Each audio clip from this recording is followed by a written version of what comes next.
5. Okay, great. Yeah, so like quite a lot changed since we last did the predictions and I was just, even listening to the playback. And so we basically had, the standings, and maybe perhaps what we could go further into is who's locked in for the playoffs for the first round. We had the Lakers, Denver Nuggets locked in at 50 wins and 32 losses. No, sorry. These are my predictions. What am I saying? I might have to delete this. We were a little bit off, especially with the Lakers and the Clippers, but that was mainly due to the injuries LeBron we being injured. expected. Exactly. But then things changed a lot. He turned around and played the next game. I feel like he played the game after we recorded, and I was like, wait, this man is a machine. Yeah, it's crazy. And then also with the Clippers, what they're doing now, and then I think situations change with the Golden State Warriors as well. So many things have been happening, and then considering that the standings are so tight in the Western Conference, literally 1 or 2 wins changes everything. Facts. So I don't manipulate to go around these things to work with this. Like as you said, 1 or 2 games can change a lot. Certainly, key players being available, key players not being available changes a lot. I think that the not being available part will come in the Eastern Conference a little bit more. But clearly in the West, it looks like most people are going to be fairly healthy. I watched the Oklahoma Lakers game. That was it was Oklahoma versus Warriors game, and that was a pretty nice matchup. I watched the Warriors play Houston. Also a hell of a game, great game. Game differences, how people are going to be matching up. I'm looking now at the standings, and I guess the West is set in terms of who's playing postseason versus who is, etc. The West is set. Everybody in the top 10 is clinched, basically at least the postseason. But it would appear to me that the top 8 could slip. Not the top 8, but it looks like 4 through 8 could slip into the play-in tournament. So it's really bizarre because you have teams with pretty good records, but because the game difference between them is so small, anything really can happen in these next 3 to 5 games that everybody's got to play this week. And I'm just trying to look through. So like, yeah, and I think actually it is actually completely set, because I was just, even just before you joined, I was kind of like, going through what we went through last time, and then, calculating the wins. Now the thing is, and I was also looking at the schedule of the 4 through 8 pretty much. And from what I'm seeing is that I think the Clippers will get to 50 wins if you want to go through the schedule like we did last time. And I can explain why. Okay, sure. Let's look at the schedule and see how we think. Let me just open that as a tab. Yeah. So if we wanna go through 4 through 8. So right now the Nuggets are at 4 with 48 wins and 32 losses. And then the next games they have is the Memphis Grizzlies, which I think they can. So that's the thing. The situation with the Denver Nuggets is like, okay, they just fired Michael Malone. We don't know what's going on with them, right? And Grizzlies as well, I don't know exactly what's going through with their team as well. So I think that game would be a 50-50. And then they play the Rockets next. That game they can easily win because the Rockets have already clinched the number 2 spot. And I just watched their previous game against the Clippers, and they're basically resting all their starters. Only Jalen Green is playing because he wants to keep his streak going of games played. He's, I think, at like 100 and something. So he even if he plays 5 minutes, he's still going to play. But at the end of the day, like, the Rockets are resting their starting 5. And then they're letting the bench players play. However, the Nuggets do have to be cautious because Houston Rockets are really, going even for the wins, even though if it's a bench team, because they want to prove something, they want to, see how many minutes they can get in the playoffs. So I think that's still going to be a tight game, but the Nuggets could take it. So I have them actually at 50 wins and 32 losses. So yeah, Nuggets have to. I think they still need to play well, whatever, against Houston for sure, against Grizzlies. So I'm still trying to find the full schedule to make sure that I can get this. Let's just start one team at a time. So tomorrow they play the Grizzlies. Grizzlies are going to make an effort at it for sure. Yes, they're a little bit. I think Denver still takes that game, but it's going to be closer than you think it's going to be tomorrow. The Coach Malone firing took everybody by shock, but there's some news there that I keep feeling like every week we speak, we have to say that there's some behind the scenes shit that we're not being told, because this seems really really random. Like a week and a half before the playoffs start, to fire their head coach in the number 3 seed. It's a little bit unprecedented. I think something pretty major must have happened there to get them to let go of Coach Malone at this stage, especially given their track record, winning seasons the last 6 years, a title, etc. But I think they can't have done that unless there was something egregious without, for instance, Murray and Jokic agreeing to it. Like, I don't see how that works. It's a similar situation for like Steve Kerr. I don't think Steve Kerr is going to be with the Warriors for the next 3 to 5. I think his contract goes through the end of 26 season, but he might not see that through. But there would be an egregious dismissal, let's say, for the Warriors to do the same thing with Steve Kerr. But there's a lot of rumblings around how people, like fans and things, are how happy they are with Steve Kerr. And I think that's a little bit of a thing away from what happened in the Olympics. But it remains to be seen, basically. I hate to go back and forth between different topics, but yeah, the Denver Nuggets situation is a little bit odd. I'm curious to know whether or not Murray is back from his injury in tomorrow's game. That almost certainly means a win for Denver. I think they have enough good minds on the team, with or without their head coach, to win a few games. So to win out the season. So let's see, they have got, as you said, they've got Grizzlies first and Houston. Okay, there's just 2 games. So yeah, they'll win against Houston if they're benching everybody. I think their Houston's bench is pretty good, but it depends how badly they want to secure their seed, because they're guaranteed right now almost Memphis or Clippers, I think, for that first round, right? Yeah, so if we want to see, right now they're matched up against the Clippers. Now, if we look at the Clippers' remaining schedule, they're playing the Kings. Both games are away. They played their final home game, which was brilliant, amazing to see. It was like, actually, I was cheering up because, I was following the Clippers and everything. But their next 2 games are away, and they're playing the Kings and the Warriors, right? It wasn't that you were going back and forth, because this is necessary to talk about, what you were mentioning about the Warriors. Now, I have them actually winning both these last 2 games, because I think the Clippers really want to guarantee, the 5th seed, because I think they lost the tiebreaker to the Denver Nuggets. So it's not even more so about like home court advantage, but more so guaranteeing the 5th seed, because they would be happy to play against the Nuggets. But yeah, what do you think then about the Clippers securing that seed and playing the Denver Nuggets? With Kawhi playing better and better every game he plays, and even doing a couple back-to-backs and stuff, it would be a question of coaching, I think. I think the Clippers have a good team. They don't have anybody to stop Joker. But on the other hand, they have 2 superstar players who are playing fairly well together right now. I think Westbrook would probably be a key player in that series. I hesitate to say with certainty, but I don't think Denver is a good matchup for the Clippers in the first round. I think they have a lot of firepower, both starting and coming off the bench. It might go 6 games, but it's more likely to go 5, depending on how much they relied on having Coach Malone around. Yeah, I agree. I think, and if this could come into like, because maybe we'll have to do an episode on obviously playoff predictions. I really want to do a bracket as well. But yeah, so my concern is with the Nuggets is the firing of Coach Malone. I agree that Westbrook is definitely a key player. And then they did get Aaron Gordon back, right? However, the Clippers are on a monumental kind of streak in the last few games. They have perhaps one of the strongest starting 5 in terms of Ivica Zubac. Like I said, with the Clippers final home game, he actually had a triple-double. And then Kawhi Leonard back again. He had, I think, about 3 dunks in the paint, like in traffic, actually. So I'm fairly confident that he's back.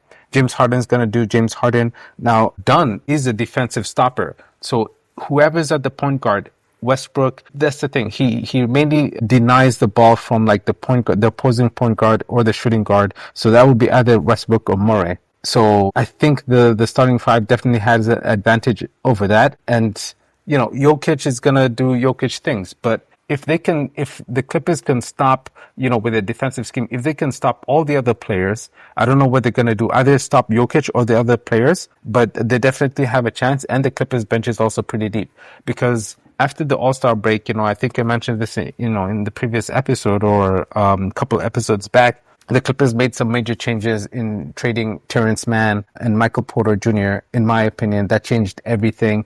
Also with Kawhi coming back, because now you have pretty much a new team and they had to formulate a new offensive scheme. So, which watching the last previous games, it seems like now they're getting in rhythm. The chemistry is happening. If you look at the bench and the body language between Bogi Bogdanovic and the other players, all these new players coming, even Eubanks, even though he's not doing too well off the bench, I think he definitely deserves more minutes though. And if Amir Coffey comes back, they're much deeper than the Denver Nuggets. I think, to me, 5 games sounds reasonable. Okay, so you're saying 5 games, Clippers win it.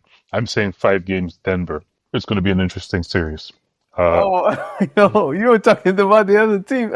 Yes, absolutely. Man, okay, this is going to be interesting then. It could be. I mean, the arguments you make are good, I think, but the arguments for a closer series rather than an overall certainty for Clippers to do that thing. I think in what you said about their bench, I don't necessarily agree that their bench is stronger because I don't think they have enough scorers off of their bench. I think there's a heavy workload on their starting 5, depending how they stagger their minutes, etc. To do most of the scoring. And certainly that it's Zubac, it's Kawhi, and it's Harden. Dunn is a good 3-point guy for sure. He can space the floor. He's a good defender, solid defender. But I don't know that he can be on the court enough minutes when he's playing alongside the rest of the bench because you need scoring punches. And I just don't see their bench being deep enough offensively to get it done in the long haul. And I don't know where their record is defensively, what their stats are defensively as a team to speak too much on it. But I sort of think that having 2 3.3 triple double threats on the court at any given moment, or one triple double guy on the court at any given moment from Denver means a lot. And Aaron Gordon plays minutes both as part of the starting unit as well as together with those bench squads, and he can heat up at any given moment. I think he had 30 points recently, 30 something points recently, and he's generally working himself back into shape and consistency. Michael Porter Jr., a little bit of an X factor in terms of can he consistently provide a scoring punch, or is he going to fade away into the background as he's done in previous years? And certainly, I feel some of the games recently, he's been fading away rather than putting his imprint on the game. So it works a little bit on both sides of the ball in terms of Houston, in terms of the Clippers versus Denver. They both have their strengths, but I think 3-4 players on Denver who can at any given moment give you 30, and 2 of them who can give you triple doubles versus 2 certain 30-point scorers, possibility of a third every so often, but not consistently. And defensive presence doesn't match up as well as you think. So that's why I'm saying Denver in 5. So possibly 6 if Kawhi is really feeling confident in in the amount of minutes he might have to play. Nice. Yeah. So then that's the series where we'll be battling for sure. And I think the other interesting one is if you want to go on to the Lakers, who are in the number 3, they're the number 3 seed right now. I think they're going to secure that 3 seed because if we look at and I hope you don't mind, we're switching to the next series, right? Or at least. Lead away. It's all good. Or if you want to continue talking about the Clippers Nuggets. No, I mean, we did a lot of talking on Western Conference last week, and we just need to sort of confirm whether or not our Western Conference is lining up more or less the way we said it, whether there's great differences and certainly some opinions over the news of the last week and a half. For sure. So, do you mind if we run through the Western Conference and then we go into the East? Not at all. Go ahead. Okay, cool. So I think the Lakers are going to secure the number 3 seed. because the next two games they have the Rockets. The Rockets are done with the season, so they can win that one. And then they have the Portland Trail Blazers. I think they're going to win that one. So that gives them, 51 wins, securing the third seed. Now, the sixth seed is right currently the Memphis Grizzlies. The Memphis Grizzlies, they have, this is going to be crazy. Tonight they're playing the Minnesota Timberwolves, and then tomorrow they're playing the Denver Nuggets, and then on Sunday they're playing the Dallas Mavericks. What do you think about that? I think they could lose three, but they could win two. I don't think they could win three, but I think they could certainly lose three. So it's a little bit, they could win one, two, or lose all three. That's my take on it. Because Dallas are certainly going to be in the play-in tournament. So do they care whether they're 9 or 10? Do they care whether, because at this rate, there's no chance for them, I think, to get 7 or 8. 7 and 8 places are win one, you're in. Whereas 9 and 10 are you have to win two games. And I do not see them taking it lightly that they need to push as hard as they can. And certainly they can beat the Grizzlies. I don't think they match up well with Anthony Davis playing again. I think that is a team matchup that they don't necessarily, they can't take lightly. Memphis can't take it lightly, and Dallas is going to take every game going forward very seriously because they definitely would prefer to have win one game as opposed to win two games. So Dallas right now they're at 38 wins. They're going to play the Raptors tomorrow, Friday, and then the Memphis Grizzlies on Sunday. Like I said, considering that they win those next two games, they're going to be at 40 wins. So they will, regardless, they can't be in. They're going to be either 9 or 10, and then I'm pretty sure that they're going to win that. So they would be most likely be the 8th seed. I don't think they can. Yeah, they can't reach they can't even reach the 7th seed, right? So they would be So playing they can't reach. the They can't Thunder. reach the seventh seed. They cannot, even with two wins, reach the eighth seed. I think actually both Dallas and the Sacramento are just vying for whether or not they play. Yeah, because they will play because They will never make 46 wins.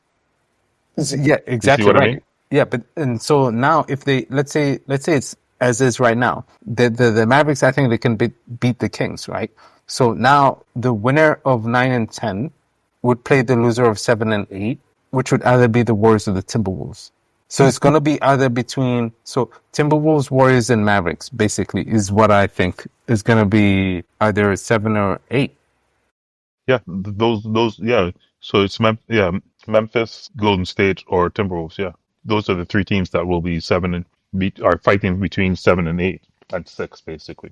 Actually, the Clippers are also fighting for sixth spot. I think. Let me take a look at the Memphis. Am I looking at the Memphis schedule? I'm looking at the Memphis schedule. Memphis is probably. I can see Memphis losing to Minnesota tonight because they're still fighting to make sure that they get the better of the two matchups. And they're playing in Memphis. So I think that's a win for Memphis. I think that's a win from. You think that's a win for Memphis? I mean, playing at home, right? I mean, they do have a lot of things going on, with it, aside outside from Off court the stuff, court. Yeah, off court exactly. things. So I Yes. don't know how much that's gonna play, but at the same time, it's like they do have like a really great squad, and I feel that they really want to make even like a little bit of a push in the playoffs, even though probably this team is going to be broken up, in the near future. Let's do the math quickly. Let's say they win one, lose one. That's 48-33, yeah? Yeah. What is the Timberwolves last two games looking like? Brooklyn, oh man. Brooklyn and Utah What do you mean Utah? on Sunday. Oh, they've got a third game here. Okay, shoot. Yeah. Is Utah playing well? I haven't watched a single game. I haven't watched a single news story for Utah. I honestly have no clue. Utah, But Utah is the they're last in the league. Last in the yeah, West. exactly, yeah. So It's a joke. yeah, It's yeah. a joke thing. And So Minnesota has something to play for, and Utah has they're something to lose. yeah, so they win against Utah, they win against Brooklyn. So that's two wins and one loss, I guess. Two Which are wins and one loss would put them which are at 48 and 48, 34. right? And we need to go through this properly. I feel like Because we need to go through this properly. I have them at 48 and 34, And then also the Golden State Warriors at 48-34. Because the last two games I have them winning one and losing one. So I have both the Grizzlies and the Warriors tied at 48-34. And do you know what their tie-breaking? Let me check real quick. So apparently the Warriors hold the tiebreaker. Yeah. Yeah, so I have the Warriors being sixth place. So I have in your scenario where the Lakers are holding three. In fact, they're holding three. Yeah. Holding three. Not see. So if that scenario happens, Yeah, it's Lakers Golden State, and I think the league wants that to happen. that would be amazing. Yeah. Yeah, and that could be a 6-game, 7-game series, depending on the health of all the players. Definitely, definitely. That'll be one. Well, I mean, that's going to be kind of like a game for the ages because, you have, okay, It's a yes, series. it's a series because, obviously Luka is the headline in the Lakers right now, but then, LeBron and Steph Curry, they played in the Olympics, right? They're two juggernauts, of the era that that we're coming out of. So that's definitely going to be, even if it's like, I mean, something that the NBA, not only the NBA would want, but also the fans would want as well. Oh, absolutely. I think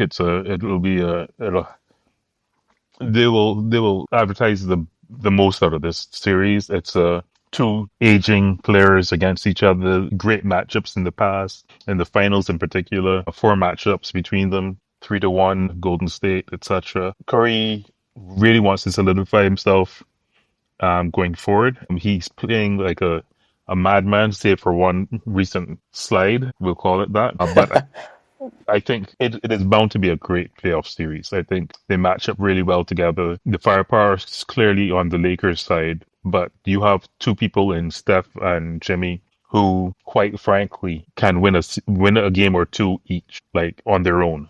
Without the other, I mean, they could win a game against the Lakers on their own. They're both that skilled and they're both that wise, knowledgeable. I don't know how else to put it. And they're forces, and they do it different types of ways. But I think the supporting cast is good enough for either one of them to win you a couple of games on their own. So that's what makes that series a 6 or 7 game series, providing help. And yeah, the matchup is almost written to be. Yeah, I agree. And I think that the X factors coming into this game for the Warriors would probably be either Kuminga or Draymond Green. Draymond Green, because basically, like, yeah, his playmaking and his defensive skills, like, I think, because I think he's even considered in this season as, defensive player of the year. Kuminga definitely has something to prove, especially in the playoffs, because I think I read recently that he actually was looking for a max contract with the Warriors. I don't know how, but yeah, so he's definitely going to be, balling out. Obviously, Jimmy Butler as well. Hopefully we're going to see playoff Jimmy Butler, but then how's that going to offset, the Lakers? The Lakers are, I mean, they're just getting, in my opinion, better and better, especially with the Luka and the LeBron. Both, LeBron kind of taking like a second seat. Luka runs the show when they're both on the court. Luka runs the show, and then LeBron does all the off-ball movement, cuts. He runs the break as well. Luka can easily get him the ball, and then the other role players, they have been really stepping up their game, I think, and producing. However, I think the X factor for me, before it would have been Rui Hachimura, because he seems to be becoming more so the glue of the team. He can do everything. He's getting smarter and smarter. He can definitely hit the open shots. And when he's not hitting those open shots, he also cuts to the basket quite a lot. He does the baseline cut.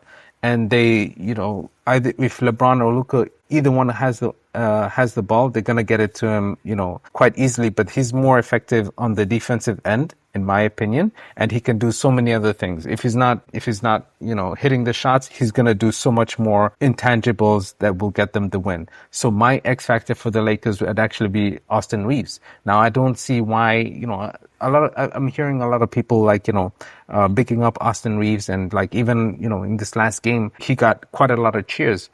And yes, he can hit those. He can hit those shots. He can get you some buckets. But wow, is he a liability on defense? I don't know if you've seen him on defense. Like at one point, I was even thinking that like he defense and Austin Reeves, we can't put them in the same sentence because he actually backs off of the offensive player. And then I was thinking that, like, even a cone doesn't do that. Like, a cone can, like, stand still and you have to go around the cone. But he allows the defender, the offensive player to just drive straight in. So that's, for me, what's going to be kind of telling maybe in this series, if not the next series, because I have the Lakers going on and winning the Warriors. Okay, for me, my take on Ree is he's actually a bigger, stronger version of Kaminga. And certainly he has a more consistent mindset in how he's playing. He wants to slash the basket, he's going to slash the basket. He wants to stop and pop and take a shot, he's going to do that. And he doesn't need people around him telling him to do this, do that. He's got that mindset for himself. And I agree, Kaminga, I don't know where his mind is at if he wants a max contract because he's going to have to show hell of progress in the playoffs because he sure hasn't shown it in the regular season. Too inconsistent. He's capable, not always available, but it's a. I don't think he knows how to lead a team or lead even a moment. Like, let's say he gets 5 minutes when Jimmy Butler and Curry are off the floor. I don't know if he knows that's his time to shine. What kills me is I think Roman Pozinski is actually better equipped and he better knows how to say, okay, now it's my time. I can shoot, I can drive, I can pass. He's doing a little bit of everything and he's averaging over 20 points the last 6 games or something like that. It's pretty amazing to watch him play, knowing that he's confident enough, even with Jimmy on the court, even with Steph on the court, to take the ball and help make decisions as to what the team is going to do. And he's good enough defensively to make people second guess their position and what they're going to be doing. So I'm really quite impressed with him. So Kaminga could be an X factor if at any point during the season I thought he was playing consistently. And the thing is, during the playoffs, you need to play consistently. And he had a good run a couple of years ago during the playoffs. But even in those games, even in those series, multiple, he wasn't there consistently or making that much of an impact for me to warrant him thinking to himself, no, he's going to get a max contract, max deal. That just he lost his chance at that basically over this year by not showing more initiative and taking control, taking over games, and being a constant threat, either offensively or defensively. Quite frankly, he's got all the tools. He's strong. He's got a hell of bounce. He's long, but I don't think he has the effort. He demonstrates the effort uh, consistently enough to be their guy, their X Factor guy. Roman Brzezinski, on the other hand, definitely is that guy, and he for that reason actually I don't know where we define being the X Factor because for me he's consistent, he knows his role, he plays it well, and he doesn't need people around him to motivate him into how to make the team better in his moments on the court. Oh man, yo, 100% agree. Yeah, I completely forgot about Pods, and what you say is absolutely true. Like, I think Podzinski's, he's been consistent, and yeah, it would be up to, kind of up to Kuminga. So we'll see how that plays out. So I think maybe we can move on to like the Eastern Conference because I think like there's no need really to talk about the number 1 and 2 seed in the Thunder and the Rockets. I can go into the Rockets. We can do maybe like another point because I can go really deep into them. But I think the discussion maybe can go to the Eastern Conference right now, or what do you think? I'll end on one statement about the Rockets since it's been raised. Basically, the Rockets demonstrated themselves to be where they're supposed to be. They're in the playoffs. They're supposed to be in the playoffs. They demonstrated to me that they belong in the playoffs. They belong at the second seed in this current playoffs. Given how they're played throughout the season, given their growth as individual players, etc., given their coaching, they belong. My arguments that I made in our last discussion against them, while a little bit weakened, remain the same. I think that although they belong, I think their weaknesses are the experience in the playoffs and how you have people that contribute and consistently contribute when the lights are a little bit brighter, the game is a little bit slower, and are you ready for those moments? They've demonstrated to me, I think, that if they were to play Golden State in that first round, it would be a tough matchup for Golden State. So my hope is that Golden State doesn't see them because I think that could go easily 6 games, 7 games, and it would be very difficult given their coaching style, given their way of playing against them. It will be very difficult for me to pick a final winner. I think they showed me enough. I'm quite impressed. However, I don't think they would get through the other teams in the West. Like, I don't think they would get through the Lakers. I don't think they would get through the Nuggets. The Clippers, they might get through the Clippers, but again, that would be another longer series. So I can be a little bit biased towards the Rockets. They're actually my team now. 100% Houston Rockets fans. Houston Rockets fan. Super fan, maybe. Now, the thing is that, like, what you said about the experience, here's where, we also talked about the experience with the Oklahoma City Thunder, right? Now, the only difference is that with the with the Rockets, they are 100%, on the defensive. They wanted to become defensive juggernauts. This is what I think Dillon Brooks said after, when I watched one of the games when they won against during the NBA Cup. And they're slowly becoming that. And then now I'm seeing that, right? And so, for instance, like, with the game against the Golden State Warriors, honestly, that was one of the best games I've ever seen. One of the best NBA or even just basketball games I've ever seen because of the way Amen Thompson guarded Steph Curry. They, their game plan is, let's take out the best player on the opposing team. They did that with the Lakers as well when they played them seriously. They kind of took out Luka and LeBron, and they said, okay, let the other players beat us. So they against the Warriors, they said, let Buddy Hield and the other players beat us. But Steph Curry, I've never seen a game like this where Steph Curry barely touched the basketball. And then, so having that kind of gameplay going into the playoffs, that seemed to me more of like a playoff basketball style of play. Whereas, Oklahoma City Thunder, to me, they seemed as if they were playing the season to get more wins, right? And then also my concern with OKC, even though, yes, they did, they do have playoff experience from last year. But if we think about it, who did they play last year? They didn't have like a real playoff experience last year, in my opinion. And so I think that's kind of still lacking. Whereas with the Houston Rockets, they also have, the concern is with Fred VanVleet. He's supposed to have like that playoff experience and even championship experience, bringing that into, coming into the playoffs. Also, Udoka, I think, was in the playoffs. You have Jeff Green come off the bench, that leadership. And which other player? I think I'm forgetting one other player. Oh, yeah, Dillon Brooks. Right? So I think they're much more playoff ready than OKC. But yeah, Houston Rockets, definitely my team. And I see them going really far, probably even Western Conference Finals, if not the finals. I think that's officially the hot take of the evening. Western Conference Finals. It depends on who they play. Like I said, I think they're where they're supposed to be. I agree fully that they deserve the fans that they have, that they get over time. I think they play 90s style basketball, for lack of a better way of putting it. They're aggressive, they're defensive minded, they're super well coached. They're not afraid to be physical.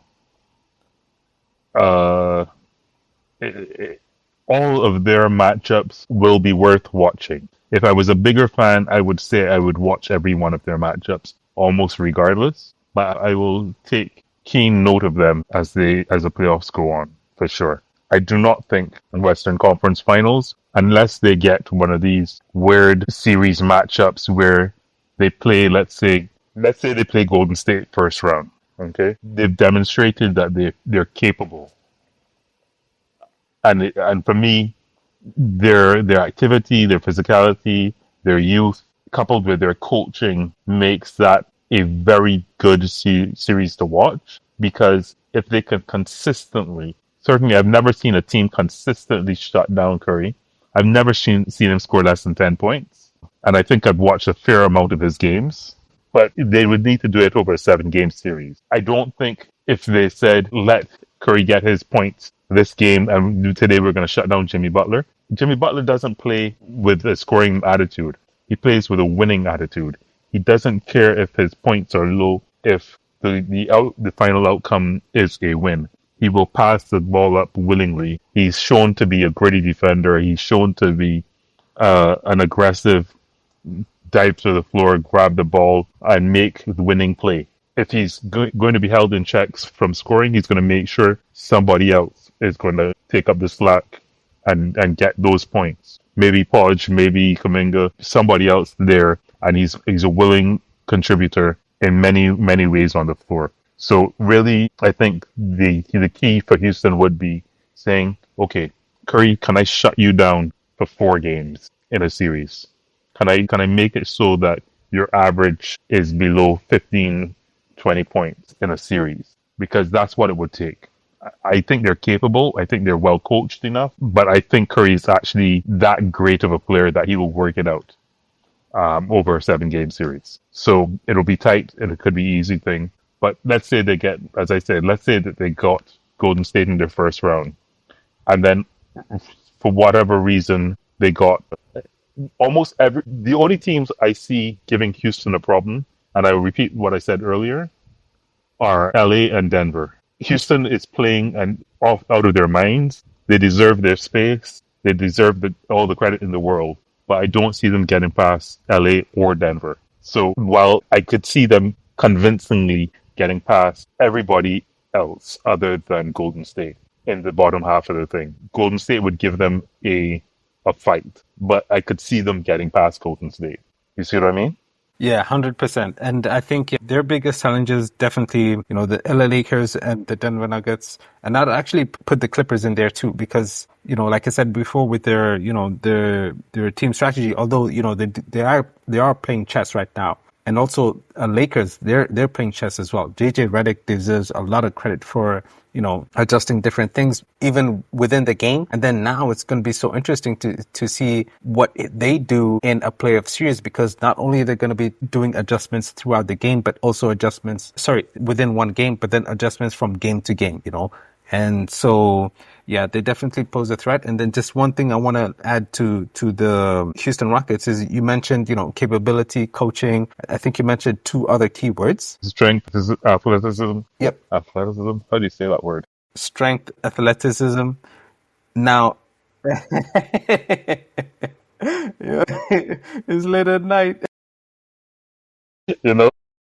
Yeah. And so one last thing I'm going to add for the Houston Rockets, which will be very good to see what they do with that coming into the playoffs is there tenacity and toughness. This is why I loved also the Golden State Warriors game, the game they had against the Warriors. So that started from the beginning of the game with Draymond Green as well, especially between Draymond Green and Şengün. Now, after the game, Şengün but he acknowledged that, he gave him credit. He gave him credit. He said, yo, Draymond Green, excellent player, tough defender. He gave me a challenge on the toughness. I responded and gave it back to him. Yeah. It's a hell of a matchup. It's one of the matchups I personally don't want to see. I don't want to see that matchup. I think, as I said, I don't know if Houston plays the way they played against Golden State for 4 games. They beat the Clippers. They beat the Clippers almost hands down, because I don't see the Clippers managing that type of physicality in a long series. You see what I mean? Definitely. Yeah. I see what you're saying. Yeah. And yeah, it's a whole different, the playoffs are a whole different ball game as opposed to the season. And the interesting thing too is that, a lot of these teams that we're talking about, they actually really came together after the trade deadline. So, Yes. Yeah, it's going to be absolutely fascinating. So it's good to watch teams come together like this in such a short time. It means it can be done. It's tough to watch people you've known playing for X team suddenly be traded late in the season and going to Y team, especially if Y team is not that good. But if it means that the outcome is that the team that you're supporting ends up being better for it, then it's hard to argue it. And we've certainly seen that in the West Coast a lot with the moves that have been made. De'Aaron Fox going over to San Antonio tough to watch him go from Sacramento. But at the end of the day, what was he doing there? I'm happy. I'm happy for San Antonio. I'm happy for their future. I'm hoping Wemby gets through his stuff. I tend to lean towards what's happening draft night with San Antonio. I think there are too many familiar things going on, but it's interesting. It's interesting. The West Coast, the Western Conference playoffs are going to be my NBA ticket this year. Normally, I'm really pushing for watching an equal balance of games, East and West. But this year, I really do not have the confidence in the East to be dedicating time, certainly in the first two rounds, I think, to watching any specific team. I'm happy for Cleveland. Boston, never been a fan, never going to be a fan. I'm happy for New York, but I don't see them doing super well. I think that coaching style needs to change.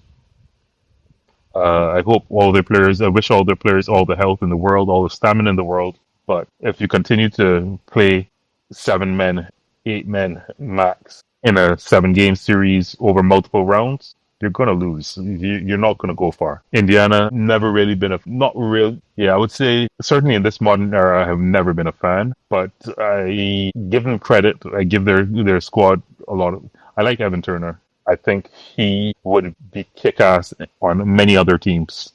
So I would happily follow his progress through the playoffs. Milwaukee, no Dame. I don't give them much hope. Detroit, up and coming, young, strong, well coached. I would say the same thing I've said for many other teams.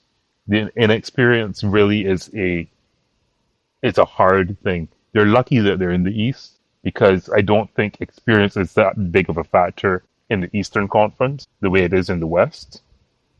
Because you can certainly win games against some of these teams based on the fact that none of them are going to be operating at full strength. I don't think the coaching is at the level in the East that it is in the West. And it's going to be really interesting, speaking on coaching, what's happening in Denver. I have no idea. That's going to be one of those things I'm going to have to continue to watch and see what's going on. I'm very curious. I hope someone leaks something because something has to leak there. There's got to be something to warrant to what happened to Denver. Uh, where was I? Orlando Magic, young team, good team, solid build, fairly well coached. Yeah. I don't give Miami any chance at getting into the playoffs. I would prefer to see Chicago in the playoffs over Atlanta, but that said, I don't think it matters so significantly because in the first round, whoever is in those 7 through 10, they're all getting run over by Cleveland, getting run over by Boston. As I said before, I said it at the beginning, I don't think the Eastern Conference this year is going to get too much watch from me. And that disappoints me because I'm more of an East Coast, East Conference fan than I am a West Coast fan. But I think what the East Coast lacks this year, this season, going into the playoffs, the West is more than going to make up for in terms of competitive nature, in terms of coaching, in terms of the storylines. It's going to be a fantastic Western Conference playoffs. And I hope that when the Western Conference and Eastern Conference playoffs are done and you start looking at the finals, I hope that whoever comes out of the East merits the contender that comes out of the West. In that, I hope that the NBA finals are competitive. But as I see it, I think whoever comes out of the West will probably go on to be the champions. Yeah. What you said, I think I'm on the same page as you because, usually, obviously, when playoffs comes and everything, I'm watching both conferences and, even in the East just to see who's, on the up and coming type of thing. But I agree, like even just looking at the seedings right now, I'm only interested in the Knicks and the Pistons if that's how it's going to fare out. Reason being because I think we're going to see for the Knicks and it was interesting to hear some, throughout the season that like some people actually thought that the Knicks had like championship aspirations, which I thought was a little bit crazy because their team is not set. Okay, yes, now maybe more so because they got their center back Mitchell Robinson, and he was the key factor in last year's playoffs. But then also, we remember last year's playoffs. The reason why the Knicks lost in the second round, in my opinion, was because, they were completely exhausted. You could see it on pretty much all of the players. They're trying, they're playing hard, they're super skilled and everything, but they were just super tired. So that coaching thing, I think that's mainly what I'm going to be watching out for, and then figuring out as well what are the Knicks really trying to do. Because with Coach Thibodeau, with Coach Tibbs, it kind of feels as if he's looking to get their 50 wins in the season, and then whatever happens, the playoffs happens. But maybe they want to shift in saying that okay, we actually want to get to beyond the second round, maybe the Eastern Conference Finals, or even the NBA Finals. I doubt that's gonna happen, but we'll see how that goes. And then with the Pistons, they're, like I said in the previous episode, to me, I see them kind of being a little bit more like, the Houston Rockets. Okay, we would kind of want to get a little bit, deeper into the playoffs. Kate Cunningham said that their goal was actually to get to the second round, which I think they can do even if they match up with the New York Knicks. The only issue now is that they have been going through a little bit of a slump, and come off season, there might be a lot of changes. So I'm becoming a little bit more iffy on the direction of where the Pistons want to go. But they can definitely, if they come together, as a team, I think they can definitely go really far in the East. Pacers and Bucks, if they do match up, I'm with you. I'm not really sold on the Pacers, mainly because from what I've seen of Tyrese Halliburton, he can get some buckets. Yes, he can run the offense, especially if it's free flowing and on the fast break. But to me, he doesn't have those meaningful buckets in the game. It's more of Pascal Siakam and, like I said, Miles Turner. And then with Giannis, I mean, anytime Giannis is in the game, even if Dame Dollar is out of the game, I always give the Bucks the edge because he is, on a little bit of a tear right now. And then with other teams, talk about the Cavaliers and the Celtics. We expect them to meet each other in the Eastern Conference Finals. However, I do still feel that the Celtics are the best team in the league right now, and they have a little something to prove coming into doing a repeat. Because, like I said, it's something that's never been done before, and when you talk about coaching, the coaching, the East versus West, yes, many teams in the East, it doesn't seem as if they're of that high caliber as in the West. However, Missoula, I think, is also playing chess. Especially with KP coming back, White, Hauser, and Peyton Pritchard, those three in itself, you can do so much, right? The only concern, however, is Jaylen Brown, because there's something going on, I think, with his left knee. I think in the last broadcast, the last game that I saw recently, they said that he's about 65%, maximum 70%, which, okay, may be fine for the Eastern Conference, but when they get to the finals, and I think they will, I think they need him to be 80% no matter who they meet up with in the Western Conference Finals, because that's going to be a dog matchup. However, I do still believe that the Celtics can take it, and right now that they are the best team in the NBA. Okay, you're coming through with some takes that will need further discussion. You think Which ones? the injured Boston Celtics? Because I didn't know about Brown's injury. I didn't know he's playing 60%. I don't even think fully healthy they beat whoever comes out of the West. I think they will have a very easy. Whoever comes out of the East is going to have a very easy path, because I think there's a lot of parity on the East. I'm looking now at their game differences outside of Cleveland and Boston. Okay, maybe it's an 8.8, 10 game spread. What is it? 13 through 28, 14 game. Yeah. It's a cakewalk for those top four teams. It's a cakewalk, yeah. I don't see Milwaukee could push Indiana out, because, as you say, Giannis is that guy, but because he doesn't have a running mate, it's gonna be tough. It's gonna be really tough. I wish them all the best, because in the East in the last few years, Milwaukee has been my team, because I could never rely on Philadelphia. Clearly, they're not even gonna. worth mentioning this year, given what's transpired. Milwaukee has definitely been my team. Cleveland, they belong in the position where they're in. I'm going to give you the same arguments I gave to Houston. I'm happy for them. They belong in the position where they're in. My caveat being that they are made for the regular season. They played for the regular season. They're not going to do well in the playoffs, so they may win a round, but they're out in the second round regardless of who they play. And that is going to be my prediction for the East. Put it in pen, put it in ink. Cleveland will probably make it past the first round, but they're out in the second round. Boston has a very good chance of making it to the Eastern Conference Finals. I give New York a better chance of reaching the Eastern Conference Finals to face Boston than the others. Certainly, I don't think if New York plays Indiana in the second round, which is a possibility, I guess, then they lose. They Hold on, no. New York. So wait. So New York plays who in the second round? Because right now if they're in the third spot. they're matched up with like 3 and 6, and then after it'll be Celtics. So unless they move down to the fourth seeding, that's the only way they can play either Cleveland or Cleveland basically. They'll be playing either the Bucks or Cleveland. Okay, so yeah, so basically, I think New York has a better chance of making the Eastern Conference Finals. Milwaukee has a better chance of making the Eastern Conference Finals. Yeah, Detroit has a Milwaukee, better right? chance of making the Eastern Conference Finals than Cleveland. Cleveland is not making the Eastern Conference Finals. They have no chance. Just not going to happen.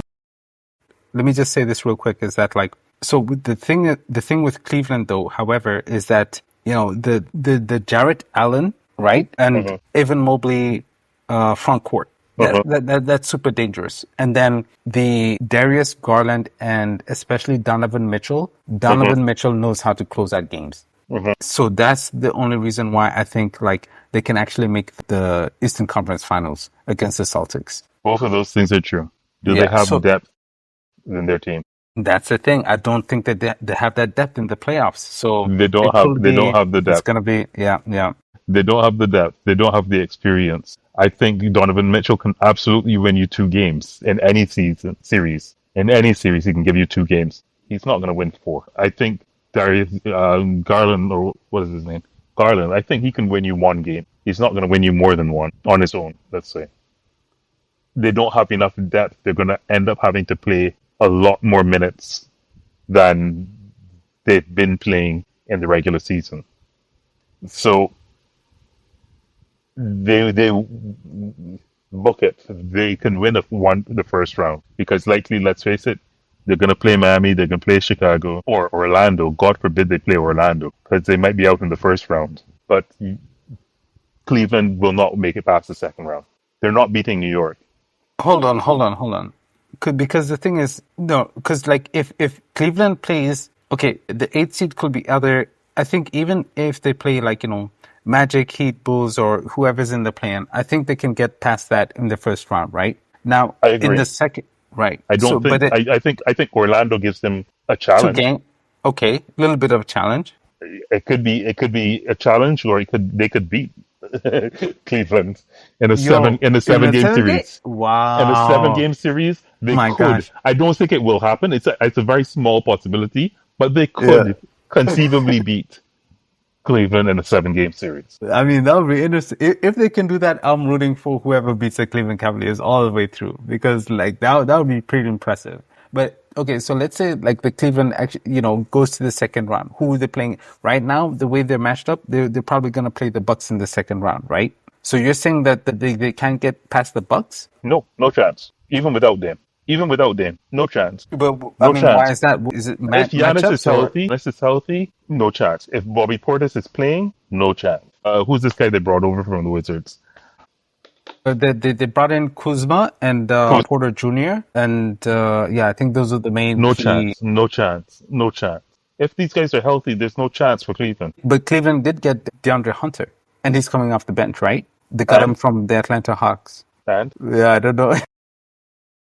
Milwaukee they have 4 good players coming off of their bench. At least 4 good players coming off of their bench. I'm just gonna open a page so I can go through their roster. It's so ridiculous to think that Cleveland thinks that they could beat this roster. Okay, so I'm opening the page too. Yeah, let's go through it. who are their starting five? Giannis, Lopez, Tarian Prince is starting. No, They had well, okay. So Giannis Lopez. I know they start Trent Jr. at the shooting guard. Yeah, I think Prince is going to be the small forward, right? yeah, Or they and could Kyle Kuzma. play Kuzma. Yeah, so it's Kyle Kuzma, Giannis, Lopez, Prince, and Gary Trent. Yeah. Yeah. So off the bench, you have Kevin Porter, Bobby Portis, AJ Green. Pat Uh, Connaughton is a special type of player. He doesn't I back down for much. I don't know how yeah, much minutes he's been playing, but he doesn't back down for much, and he's pretty consistent when he's healthy. and yeah, And Jericho Sims as well.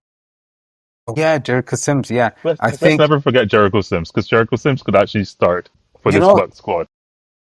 and honestly, like some of the games that I've seen, I feel like Jericho Sims is even kind of a little bit more of like a playoff player, to be honest. So yeah, that Quite could be possibly. dangerous. And then I think also, he could probably start if I thought in any means that starting him would mean more out of Lopez. I would start Jericho Sims. so if the depending on how Coach Duck plays the team, and you know this is slowly becoming a little bit of a trend now. We're seeing more double bigs, which coming back to the Houston Rockets, they have done perfectly well. They did it in experiments, I think, midway in the season, but then now it's a regular thing. But this double big thing, this double big offensive play, and even on the defensive end, could really make could really be something coming into the playoffs and in the future. So they could play Sims and Lopez. Yeah.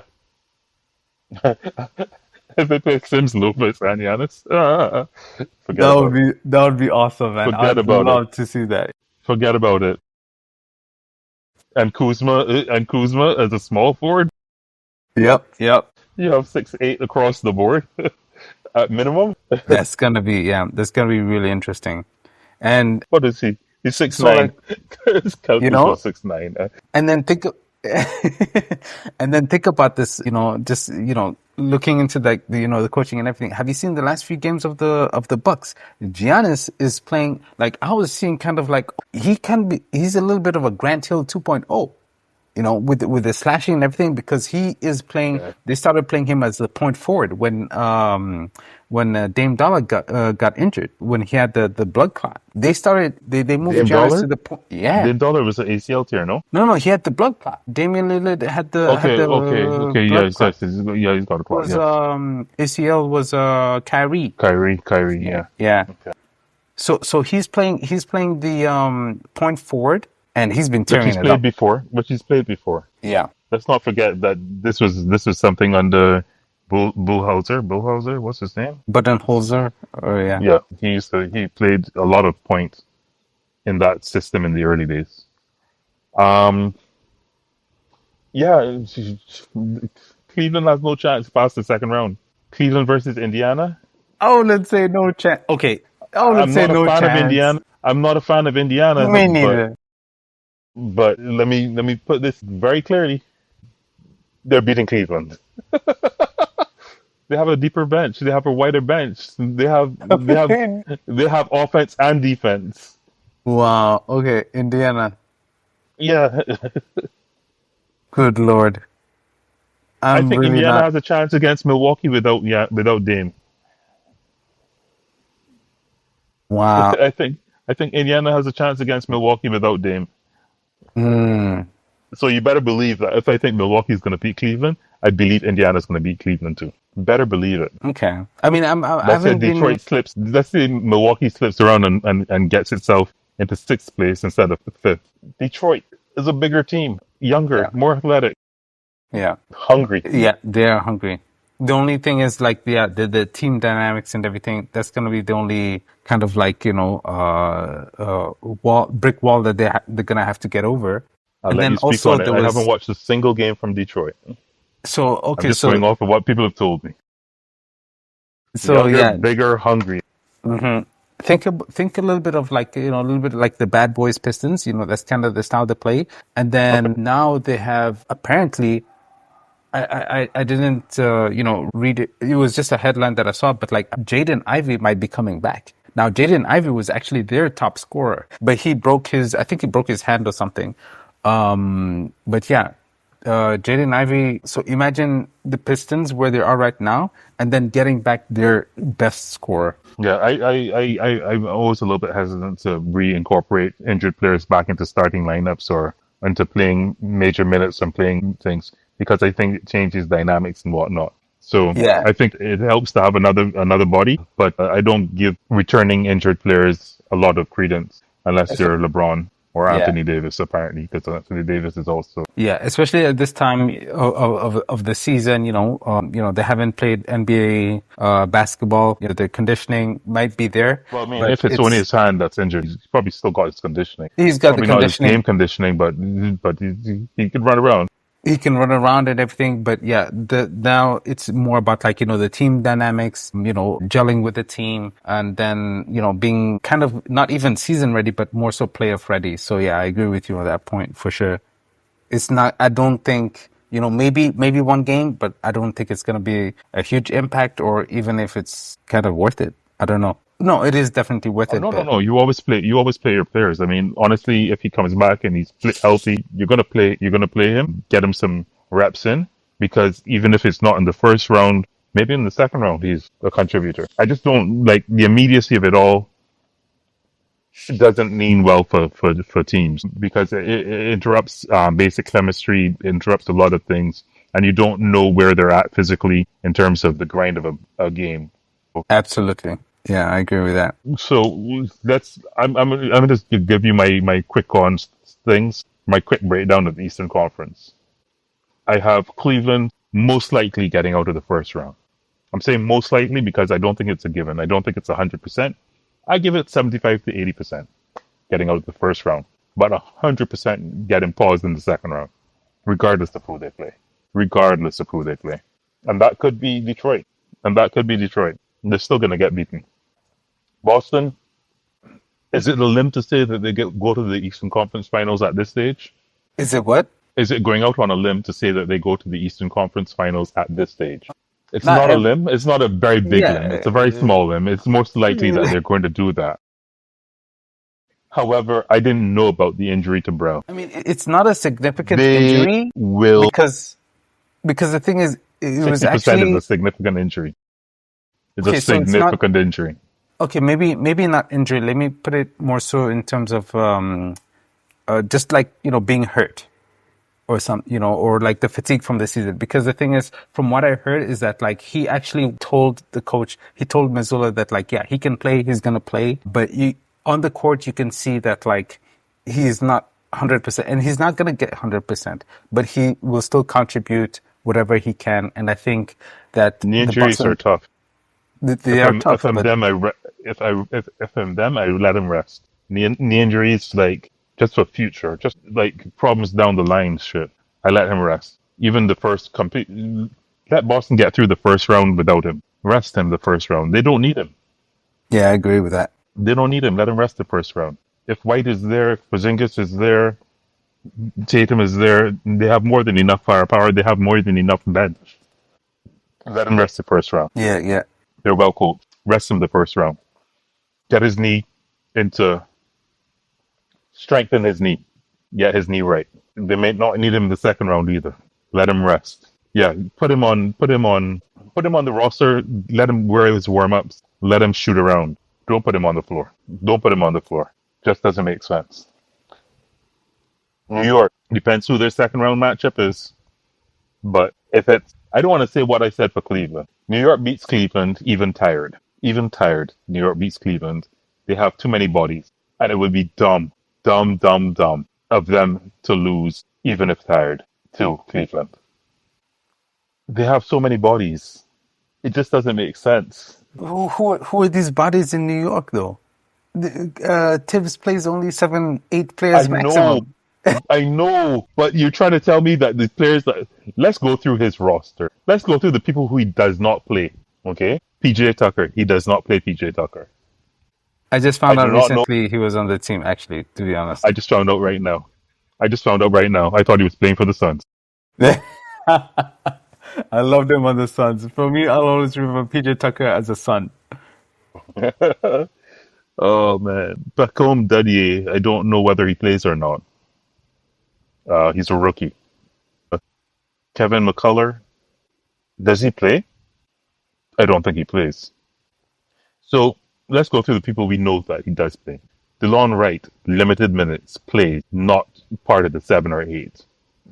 Okay. Cameron Payne, plays. They're gonna play Cameron Payne, and they need Cameron Payne.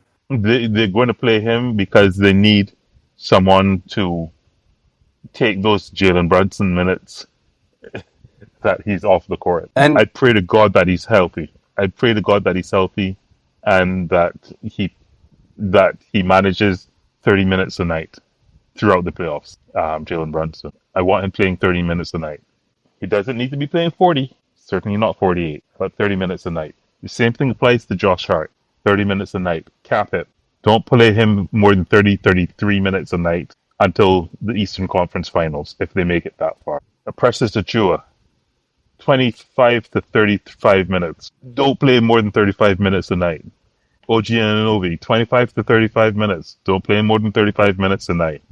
Kevin McCullough, I think he does play, but I think he plays very limited minutes. Give him 20 minutes. Give him 15 to 20 minutes. Let him play. Let him give someone a breather. I don't know who Tyler Quick is, I gotta admit. Mitchell Robinson, 25 to 35 minutes. Don't let him play more than 35 minutes. This man is injury prone. Mikal Bridges, again, 25 to 35 minutes. Don't let him play more than 35 minutes. Not necessary in the first 2 rounds. Eastern Conference should be easy. Should be easy. Anton Watson, again, I've never seen this guy play. I don't know who he is. Karl Anthony Towns, 25 to 35 minutes. You don't need people getting injured. You have a capable backup center. Do not need him going over that. Landry Shamet, 20 to 30 minutes. Capable, running the team. I like his play. It's playoff. It's made for the playoffs. 20 to 30 minutes. I don't know who this other guy is. I guess he's a rookie as well. Ariel Huckworthy. You have players. Give PJ Tucker 10 minutes run every bloody game. 10 minutes run. Let him sit in a corner and take threes. Let him hound someone's toughest offensive cover for those 10 minutes. Give him those minutes. They have bench to be 7 deep, 8 deep in the playoffs is stupid. They have more than capable. They can put out 10 to 12 people fairly easily. Monitor your minutes the first 2 rounds. You don't need to be killing people. Josh Hart needs not play 45 minutes. If they make him play 45 minutes in the playoffs, so help me, they will be out in the second round. If anybody plays 45 minutes, they'll be out in the second round for New York. 25 to 35 minutes, guys. That's all it takes. Nobody in the East should be giving you headaches. Certainly not in the first round. And I'm fairly certain even in the second round, regardless of who you play, they shouldn't be giving you headaches. New York. I think New York has a good chance of being in the Eastern Conference Finals, unless they buck up against Indiana, Milwaukee through some fluke, which is still possibly they could still meet up with Milwaukee in the second round if Milwaukee slips. So, but I think New York could beat Milwaukee full strength, playing well. New York could beat a full strength, playing well Milwaukee team based on coaching alone. New York can beat the Pistons. It's not a given. It's a hard matchup. I think New York versus Milwaukee, New York versus Pistons. Difficult matchups, but both very winnable. What are your thoughts? Yeah, I see. Well, okay, I'll just go through the Eastern Conference real quick because I think it's pretty straightforward. Like you said, with Cleveland being the number 1 seed, Boston being the number 2 seed. I think Boston can definitely make it to the conference finals, and I think they're going to make it to the finals. But then since we're talking about the New York Knicks, like honestly, like I agree with you 100%, but I just don't see any way that Tibbs is playing some of these guys less than 37, 38 minutes in the playoffs. However, I think the key thing for me is, coming into the playoffs is OG Anunoby. In the last few games, he's been, I think he was even averaging 27, across a span of 2 weeks or something like that. So he's really gonna be, he can relieve some of those heavy minutes from, either Towns, depending on how they play, especially Brunson, coming off, a slight injury. I think he's gonna definitely carry a lot of the offensive power. And then I want to see Precious Achiuwa actually playing more minutes, because he's gonna help on the defensive end. Now, if they play him and, Karl Anthony Towns, Achua can play like the center, and then Towns the power forward. I think there'll be a good matchup for whoever they go against in the first round. However, if they do play the Pistons in the first round, I do feel like they're gonna have, just because of like the way the Pistons play the defense and the matchups, they're gonna have to play a lot of their their starters. And I do feel that, the fatigue from the season, the heavy minutes from the season will carry on once again into the first round if they match up against especially the Pistons, but then definitely into the second round. So it's going to be, I think, if they make it to the second round, depending who they play, it's going to come down to like a coaching thing, a chess match, how they're going to, play either the Celtics, whether their toughest matchups will be the Celtics, the Bucks, or the Cavs, right? So if they meet any of those teams in the second round or the conference finals, it's going to be coming up to like the coaching and, like you said, the managing of the minutes, that type of thing. And then besides the Knicks, the Pistons and the Bucks for me are the wild teams. I'm not confident with the Indiana Pacers, but I'm confident with the Bucks or the Pistons upsetting one of the teams in the East, either being, especially in the second round. But yeah, so it's kind of up in the air for me.